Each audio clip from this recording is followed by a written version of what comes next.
Good evening, अस्सलाम वालेकुम, नमस्ते एंड सत श्री अकाल दोस्तों।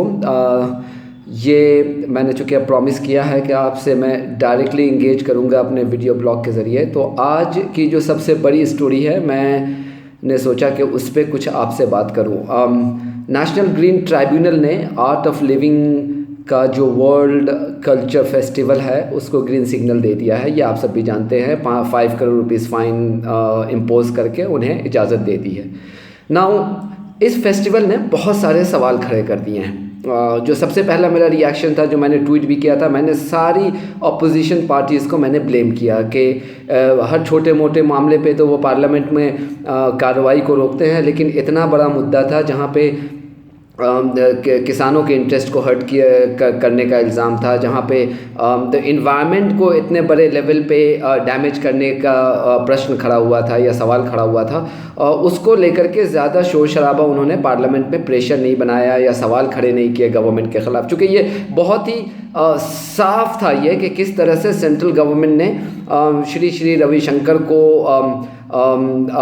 मतलब एक कहते हैं ना कि going to the extreme, to help him, and that's obvious. You know that how Shri Ravi Shankar actively campaigned for BJP in the last Lok Sabha elections, endorsed Narendra Modi's candidature, और सारी तारीफ़ों के उन्होंने पुल बांधे कि किस तरह से डॉलर 40 रुपये के वैल्यू पे आ जाएगा और कितने अच्छे दिन आ जाएंगे, ये आएगा।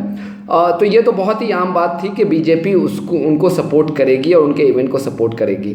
तो जब मैंने ये सवाल ट्विटर पे किया तो फ़ौरन मुझे in fact I was flooded with response, and by the way those responses were not just from sort of normal users. They were active supporters of Aam Aadmi Party. They were senior journalists. In fact, one senior journalist who works for a leading newspaper in Delhi, she quickly sent me a message saying कि आप तमाम party को आप क्यों blame कर रहे हैं। चूँकि तमाम पार्टियों ने तो मुद्दा उठाया था, जिनको आपको ब्लेम करना चाहिए था वो तो आम आदमी पार्टी है और अरविंद केजरीवाल है, उनको आपने क्यों नहीं ब्लेम किया।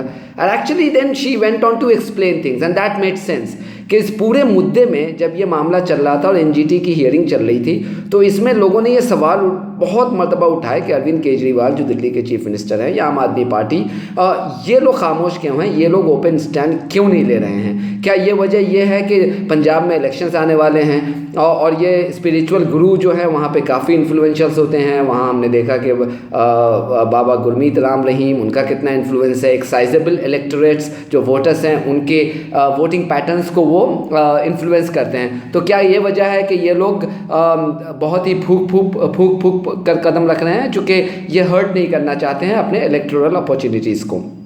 तो ये तमाम चीज़ें आ रही थी, वो तमाम चीज़ें खुल करके जैसे ही एनजीटी का फैसला आया, ये तमाम लोगों ने खुल करके अपने रिजेंटमेंट्स जाहिर करना शुरू कर दिया। कई लोगों ने जो आम आदमी पार्टी के एक्टिव सपोर्टर्स हैं, उन्होंने मुझे मेरी टाइमलाइन पे और डीएम भी किया मुझे कि आज उसमें से एक ने तो ये कहा कि आज मेरा इंडियन पॉलिटिक्स से विश्वास उठ गया।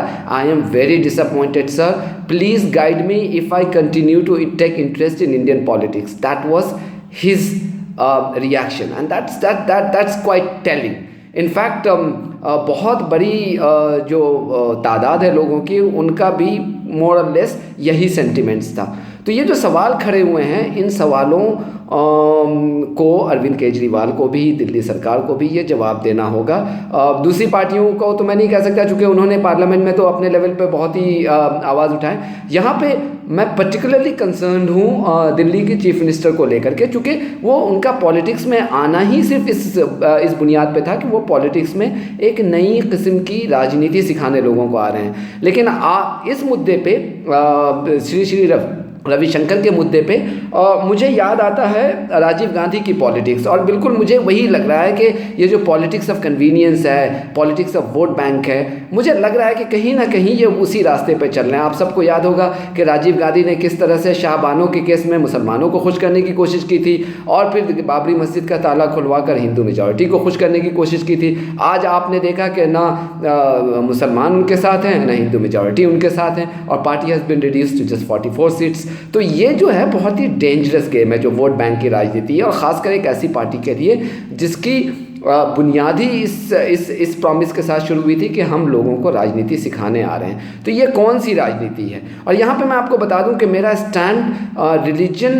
और द पॉलिटिक्स को लेकर के बहुत ही क्लियर है। इसके पहले के लोग मुझे कहें अच्छा आप तो हज पे कुछ नहीं बोलते, मैं आपको ये कह देना चाहता हूँ कि हज की सब्सिडी सबसे पहले ख़त्म हो जानी चाहिए, क्योंकि हज उसी सूरत में लोगों पे फ़र्ज़ है जब आपके पास पैसा हो, जब आपके पास अपना पैसा हो, आप अपने पैसे से हज कीजिए। अगर जिस दिन आपको सरकार के पैसे से हज करने की ज़रूरत पड़ गई तो आप पर हज फ़र्ज़ नहीं है, आप हज मत कीजिए। ये बहुत ही क्लियर स्टैंड है मेरा। और दूसरी इस चीज़ को मैं और भी आगे लेकर के जाऊँगा। मेरा ये कहना है कि जो रिलीजन है इंसान का, जो इंसान का अपना बिलीफ है, ये इंसान का पर्सनल मामला है। इसमें जिस दिन आपको स्टेट से या सरकार से या सरकारी मशीनरी से आपको अगर पैसे लेने की ज़रूरत पड़ गई आपको अपनी इबादत करने में, पूजा करने में, या आपको अपने रिलीजियस बिलीफ को फॉलो करने में, तो उस दिन मुझे नहीं लगता कि आपको वो चीज़ें करनी चाहिए, क्योंकि रिलीजन किसी सरकार के मदद की मदद की मोहताज नहीं है। आप अपने बलबूते पे कीजिए। और श्री श्री रविशंकर के बारे में अभी तो इतनी सारी चीज़ें आ रही हैं, किस तरह से सरकार ने उनको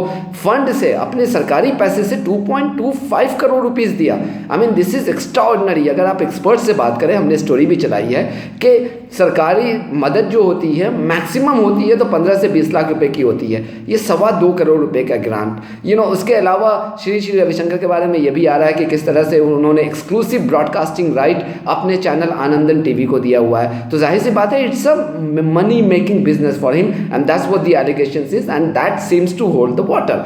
उसमें एक पॉलिटिकल पार्टी का, खासकर आम आदमी पार्टी का जिसकी सरकार है दिल्ली में, ये एक बहुत ही ओपन स्टैंड ले सकती थी, इन्होंने नहीं लिया। And I think that's a missed opportunity. In nutshell what I am gonna say is that शायद अरविंद केजरीवाल पंजाब में इलेक्शन भी जीत जाए, शायद वो आगे जाकर के देश के प्रधानमंत्री और प्राइम मिनिस्टर भी बन जाए, लेकिन जो ब्रांड अरविंद केजरीवाल है जिस तेज़ी से उभरा था, dare I say that brand has taken a serious beating today. Thank you very much.